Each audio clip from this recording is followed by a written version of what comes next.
150 টাকার ফুলকপি। তো আদা রসুন পেঁয়াজটা আমি আগে ছাড়িয়ে নিয়েছি, ফুলকপিটাকে এবার কেটে আমি ধুয়ে টুয়ে নেব। ফুলকপি কেটে নেওয়া হয়েছে, দেখুন আমি এইরকম কেটেছি। আলুটাও কেটে নিয়েছি।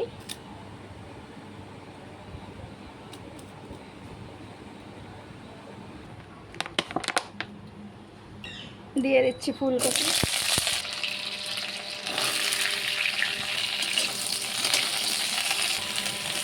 হলদি, নুন ভেজে নেব। লাল লাল ভাজা হয়ে গেছে, এবার নামিয়ে নিচ্ছি। নামিয়ে নিয়েছি। গোটা লঙ্কা, জিরে, তেজপাতা, পেঁয়াজ কুচি,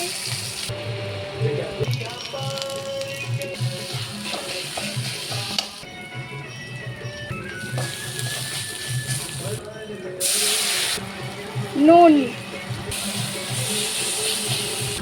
একটু চিনি, টমেটো,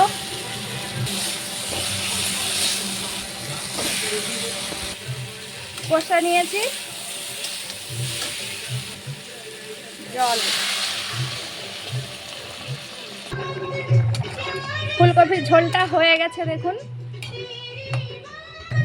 ঘরে বানানো গরম মশলা, ধনেপাতা, রান্না কমপ্লিট।